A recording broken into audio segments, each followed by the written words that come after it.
Geliefdes in die Here, ons staan vandag stil by 'n onderwerp wat elke mens beïnvloed. Wat is die magtigste wapen wat jy besit? As ons dink ons aan fisiese spiere. Ons dink aan 'n sterk verstand wat komplekse probleme kan oplos. Ons dink aan finansiële rykdom wat deure kan oopmaak. Maar as ons die woord van die Here oopmaak, kom ons op 'n skokkende ontdekking dat die kragtigste wapen die tong is. Op die oog af lyk dit onskadelik, maar dit is klein, dit is sag en dit is baie gevaarlik. Jakobus 3 vers 5 sê, net so klein is die tong, maar hy beroem hom op groot dinge. Hierdie klein lidmaat beheer die koers van ons lewens. Dit bepaal die temperatuur van ons huwelik. Dit vorm die selfbeeld van ons kinders.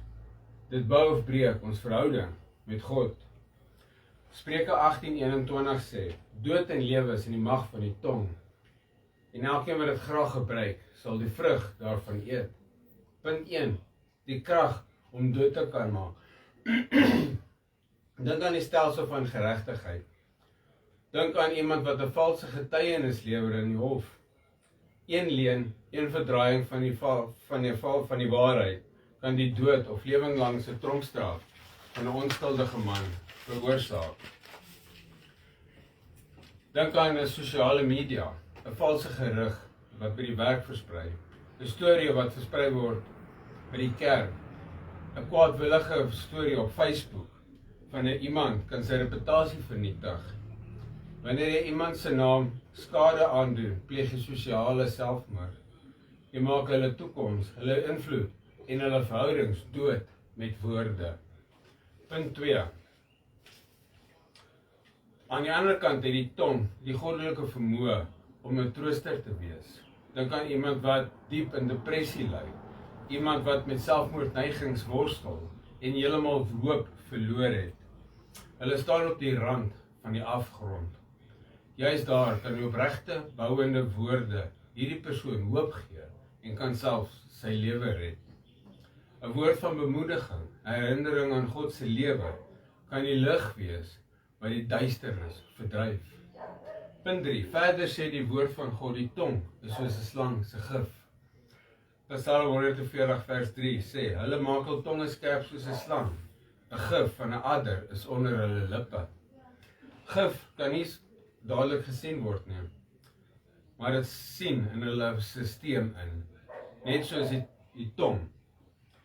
Wanneer ons iemand sleg sê, spuit ons gif, 'n geestelike gif in die persoon se lewe in. Punt 4. Die tong is soos 'n vuur uit die hel.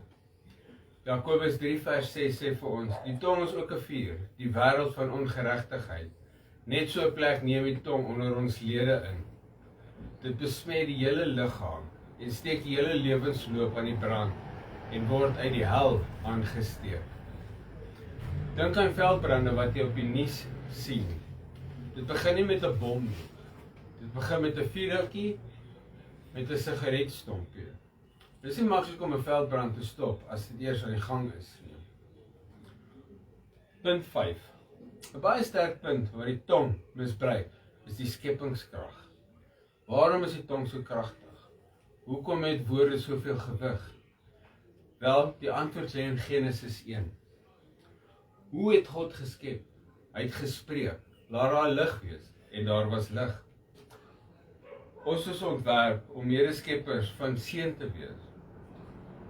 God het vir ons skepingskrag gegee in ons mond. Ons het geskep om te seën, te proklameer, te bou en om hom te prys. Maar as dit die sondeval, misbruik ons die skepingskrag. Sonder dat ons dit besef, vervloek ons medemens deur negatiewe woorde oor mekaar te spreek. Punt 6. Die hart van die probleem. As die tong ontembaar is, hoe los ons probleme op? Ons moet verstaan dat die tong nie die oorsaak is nie, maar die simptoom. Die tong is slegs die emmer van die put. Die put is jou hart. Die probleem lê by die put. Jesus sê in Matteus 12 vers 34, julle slange, hoe kan julle wat sleg is iets goed sê? Waarvan die hart van vol is, loop die mond van oor. As jou woorde bitter is dit nie omdat jou tong los is nie. Dis omdat jou hart vol bitterheid is. As jou woorde negatief is dit omdat jou hart vol ongeloof is. As jou tong vuil is dit omdat jou hart vol onreinheid is. Jakobus 3 vers 11 sê, 'n fontein laat tog nie uit dieselfde oog vars en bitter water borrel nie. Punt 7. Ek sluit af met die volgende. Jakobus 3 vers 8 sê vir ons, maar die tong kan geen mens tem nie. Dit is 'n onbedwingbare kwaad. Broers en susters, as die tong 'n onbedwingbare kwaad is dan ons hopeloos? Is ons verlore? Nee, ons is nie. Dit beteken ons het God nodig. So die pad na oorwinning.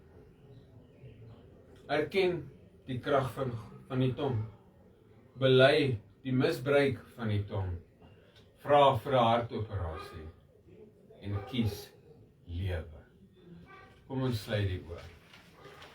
Ons dierbare Here, ons God en Hemelse Vader, baie dankie vir hierdie boodskap, Here. Dat ons kan sien dat die tong goed en kwaad is, Here. Maar dat ons kan besef dat ons die tong moet gebruik vir goed, Here. Om U te loof en U te prys en seën oor mense kan spreek. Nie negatief nie, Here. Dat ons kan besef die tong is klein, maar gevaarlik, Here. Dat ons nie net verkeerd oor mense kan spreek nie, maar dat ons goed oor mense kan spreek. En dankie dat ons 'n wagboek vir ons tong kan sit. En ons dankie en loof U, Here. Amen.